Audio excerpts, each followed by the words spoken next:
Coming up on this second hour of American Sunrise, day 3 of the government shutdown, and President Trump says it's an unprecedented opportunity to slash Democrat priorities and cut waste. Ahead, what and who may be on the chopping block. Classic Trump trolling. New memes mocking Democrat leader Hakeem Jeffries and others have the left furious. Vice President JD Vance says they'll keep coming until Democrats agree to reopen the government. We'll roll out the clip for you. And the FBI cuts ties with the ADL after it smeared Charlie Kirk's Turning Point USA as extremist. Find out why the move is being called a big win for the FBI and common sense law enforcement. The next hour of American Sunrise starts right now. Good morning, America. Welcome to American Sunrise. Whether it's culture, We have breaking news to share with you. politics, President Trump is joining us live now from Florida. we've got you covered. This is what it looks like to be a patriot. We have to protect the American family. The American dream is still alive. I'm David Brody. I'm Terrence. And I'm Dr. Gina.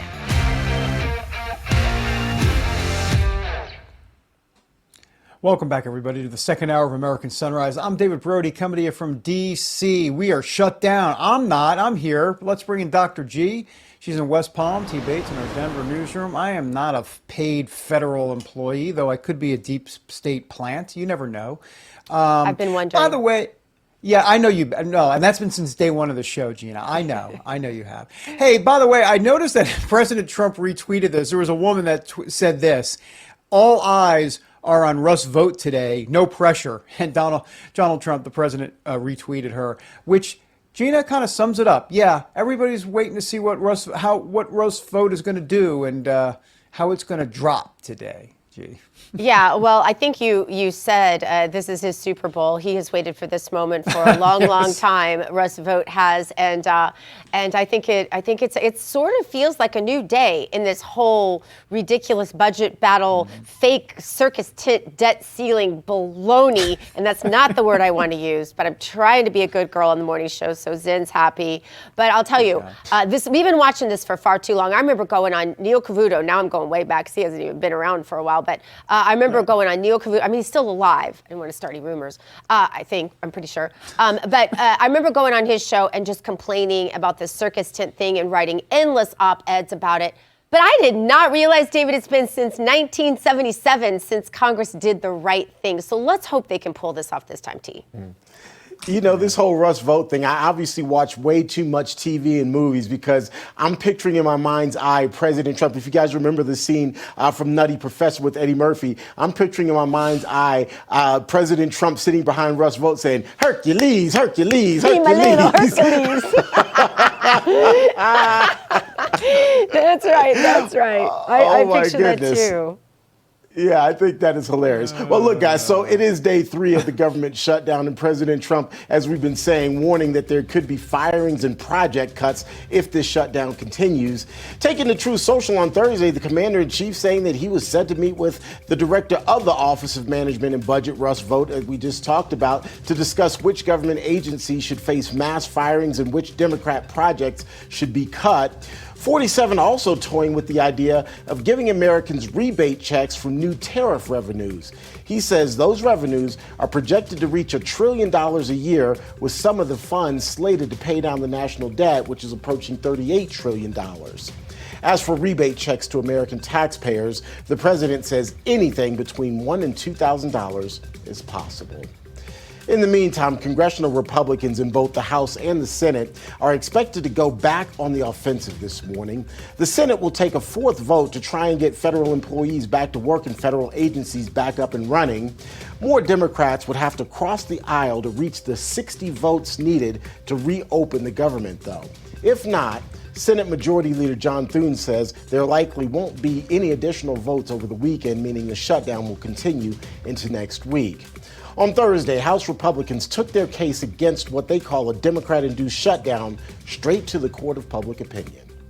They have made a decision that they would rather give taxpayer-funded benefits to illegal aliens than to keep the doors open for the American people, to keep vital services, veteran services, healthcare and nutrition for women, infants, and children.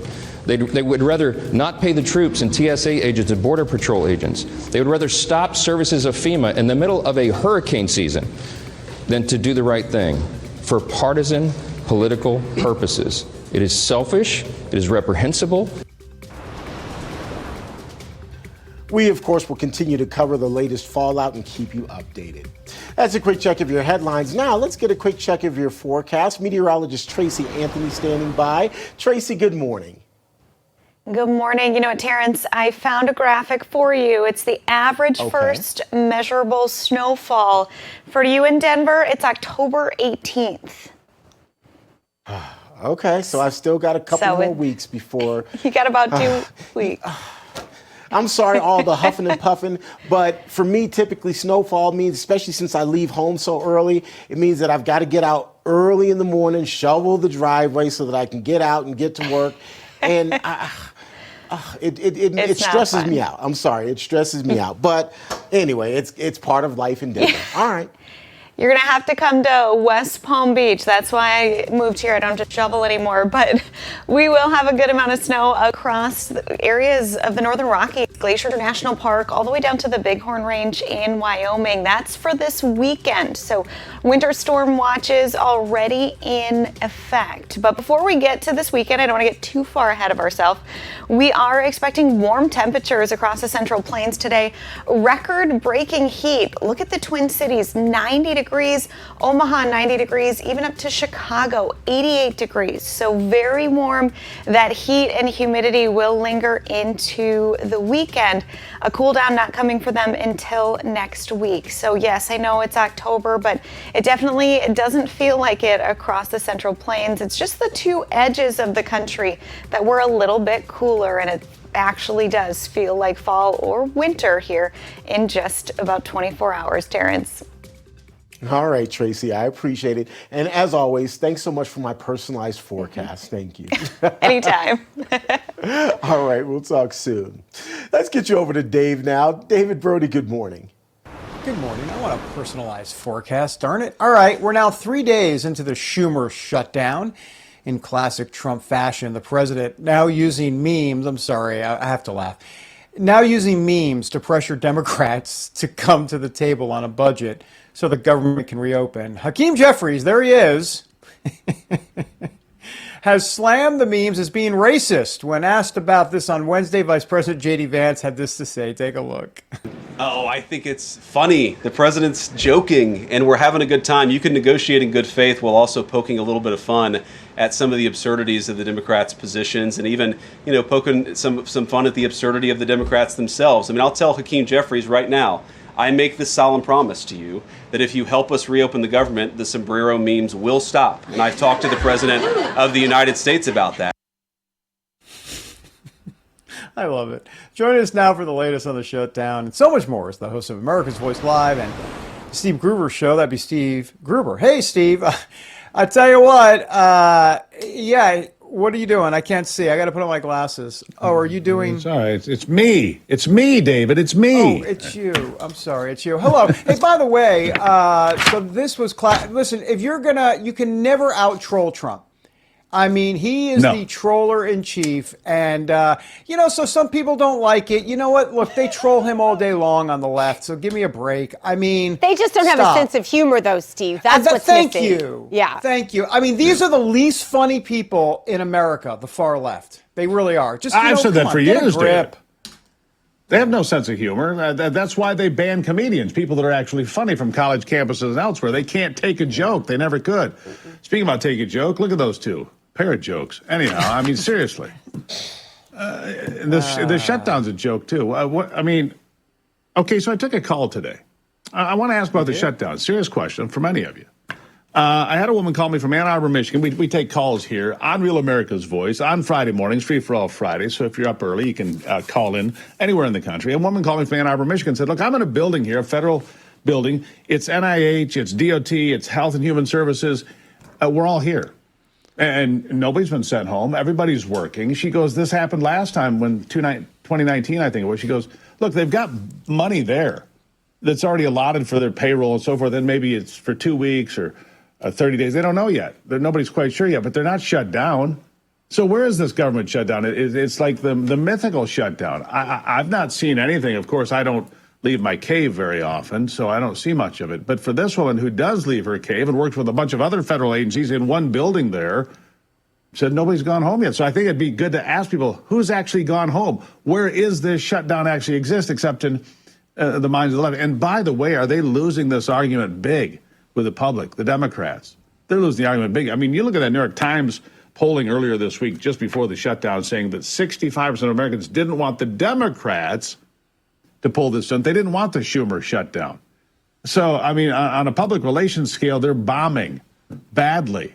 And look, on the generic ballot as well, the Republicans are winning right now on a congressional midterm generic ballot by 2 points, according to brand new polling. I'm like, man, the Democrats, they'll be lucky if they have anything left after November of next year. And I don't know if they will or won't, but right now, they are bombing. They are. If they were on the Gong Show, you want to go back in time there, Terrence? You're on the Gong Show. The gong just rang for the Democrats. Bang. Chuck says they're out. Yeah. Hey, Steve, so you brought up an interesting question about who's actually going home. But I think even deeper, President Trump saying that he's looking really to send even more people home. He says if the shutdown continues, it gives him a chance basically to cut Democrat agencies. That means projects. That means mass firings. How quickly do you expect that to happen if it does in fact happen? And where do you think it starts? Obviously, this brings us back to Russ Vought. It already started. It's already said. They said no to an $18 billion handout to New York City for infrastructures. That's on hold. An $8 billion handout for Green New Deal nonsense. That's been put on hold. Another $1.5 billion I just saw pass my desk for some other. Look, what they're saying right now is no to this, no to that. And I don't cheer for anybody losing their jobs. All right, guys? I don't cheer for that because you got people that are trying to run families, pay the bills, this and that. But look, government in size is out of control. And I've never liked this term, non-essential jobs.